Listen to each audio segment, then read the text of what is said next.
The Corsair Carbide Air 540 high airflow cube case is great for air cooling or liquid cooling. Check the link in the video description to learn more. Now, I've recommended this mouse any number of times. This is the original Razer Naga. It has 12 MMO buttons on the side, the only criticism of which would be that they're kind of mushy and kind of hard to distinguish from each other. It included little pads that you could put on them, but I personally never even ended up applying them. I didn't find they were that helpful. And includes an ergonomic shape that I personally really liked. It also tracks like a dream, and I'm done gushing about the Naga because there's the Naga. Razer's really got to figure out their product naming scheme here because between this one and the Death Adder 2013 and Black Widow 2013, and the Death Adder was like, how do you make, how do you improve on perfection? You don't change anything, but then it did change things, and then there was no reference to it being a 2013 edition anywhere on the box except for like one little spot somewhere. And so this is called the Razer Naga, not to be confused with the Razer Naga. They're taking the same approach. It's funny, it makes perfect sense because as a company that's all about, gamers and gaming, they've taken a page right out of game developers' handbooks.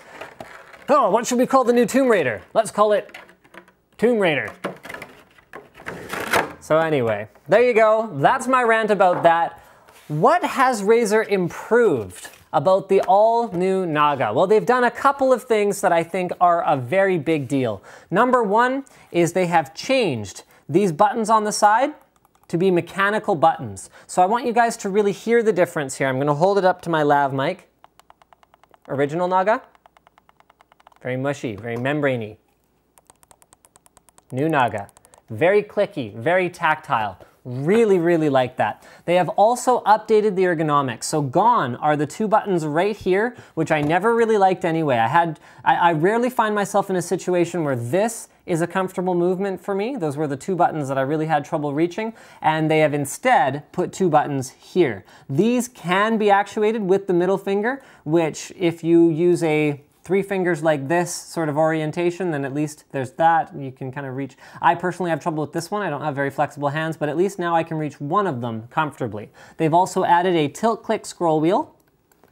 So this and this are additional functions. So it now has a total of 19 buttons, 12 on the side, 2 on the top, well, 1, 2, 3, 4 on the top, and then an additional 2 here, giving you, like I said, well, plus a middle click, so that is a total of 19 buttons. They have implemented their low friction, quiet pads on the bottom, which I think is kind of unique. They have also updated the sensor, so it now uses an 8200 DPI 4G laser sensor. And check this out. Here we go, there we go. There's the naming scheme. This is the Razer Naga 2014. So they've gone with the car approach now, where you actually buy next year's model in the previous calendar year, and that is the way it works, which isn't to take anything away from the mouse itself. One thing that's improved on the top as well that they didn't have in their kit, but I can already feel, is the grippiness of this top surface here. Instead of having a soft touch feel, it has a very mild, lightly textured feel that I find quite appealing and makes it less likely to slip. They have also updated the color scheme. Whereas the old Naga was blue, the new Naga is aligned with the latest Razer branding, which is green. So there you go. All of the buttons on the side are illuminated. The Razer logo is breathing by default, although you can reconfigure that in Synapse. And the mouse wheel itself looks absolutely outstanding in green. Something else that they've done with these side buttons is they've changed the shape of them significantly. So you can see the way that the older ones worked. You were expected to find the difference in them simply by feeling these bumps right here. But other than that, they're configured very similarly. Now, they have changed them significantly. So some of them are arced this way, some of them are arced this way. The middle bank, okay, so I want you to see this from the side. Maybe we'll do some macro footage here, but they're all angled really differently in such a way that you can really feel whether you're on pads 1 to 6 or pad 7 to 12. And then from there, these ones, the middle ones, have ridges on them that you can really feel. They're kind of sharp along this edge, this edge, this edge, and this edge, allowing you to more easily figure out what button you're actually touching.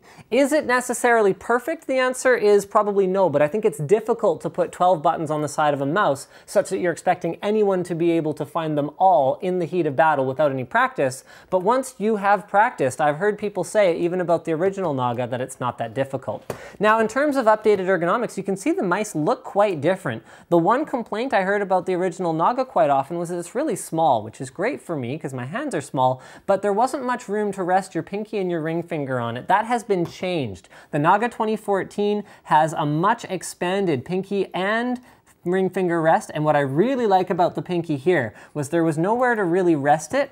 On the original Naga, it was a glossy, smooth surface. They've added a rubber grippy surface, just like the Death Adder 2013 with the rubber grips on the side. I think they're a huge improvement, and I love it. I don't necessarily need to put my pinky down on something, but having a rubber grip is much more comfortable to me than trying to squeeze the mouse to have my pinky stick to it, particularly when you consider that on the other side of the mouse are a bunch of buttons. So if I'm squeezing too hard here, I'm gonna accidentally press them. Speaking of which side of the mouse, okay, they didn't send me one, so I'm having you look at the mouse, but it's totally pointless. Razer has a left-handed version of now both of their most popular gaming mice, the Death Adder as well as the Naga. So that was a crowdsourced initiative kind of thing that Razer did, and I can tell you from a business perspective, it makes no sense to go through the molding and tooling that is involved in releasing a left-handed mouse when you consider how few of them sell. Remember, I worked at a retailer before. I know how many of them sell. It isn't very many.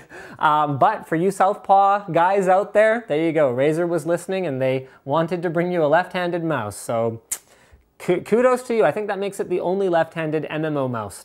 I don't believe any of them are ambidextrous because of the way that you have to lay out MMO buttons for them to be mostly accessible using the thumb, which is the most flexible of the fingers that you're probably using for it.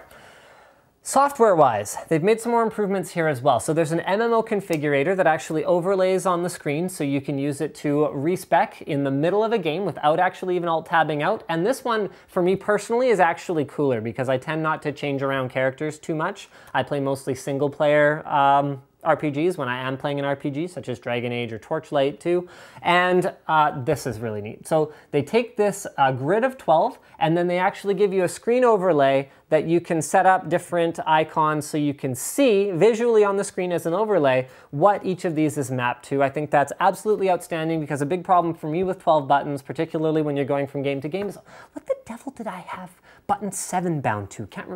If you can't remember, no big deal. Taking care of that with a screen overlay, and I think that pretty much does it. I liked the Naga Hex with its 6 mechanical buttons, and it felt like an improvement over the original Naga with 12 buttons. Well, now they've taken those mechanical buttons, and between the Naga Hex and the Naga 2014 edition, you should have something that you'll pretty much like. The wider shape addresses the issue, I think, for people with larger hands, although if you have baseball glove-sized hands, it might still not be the perfect mouse for you, but they've definitely improved the appeal, and there you go. What can you improve about something that's already awesome? Make it just a little bit more awesome. Thank you for checking out my unboxing and overview of the Razer Naga 2014. Don't forget to subscribe. Don't forget to like this video if you enjoyed it, and let me know what you think. I mean, just even looking at it, you know, seeing some of the close-ups of my hand on it, has Razer improved the Naga by making it a bit of a wider stance, more compatible with larger hands mouse and adding the mechanical buttons, or would you prefer to grab an original Naga now so you don't have to stop using it in the future? Thanks, guys.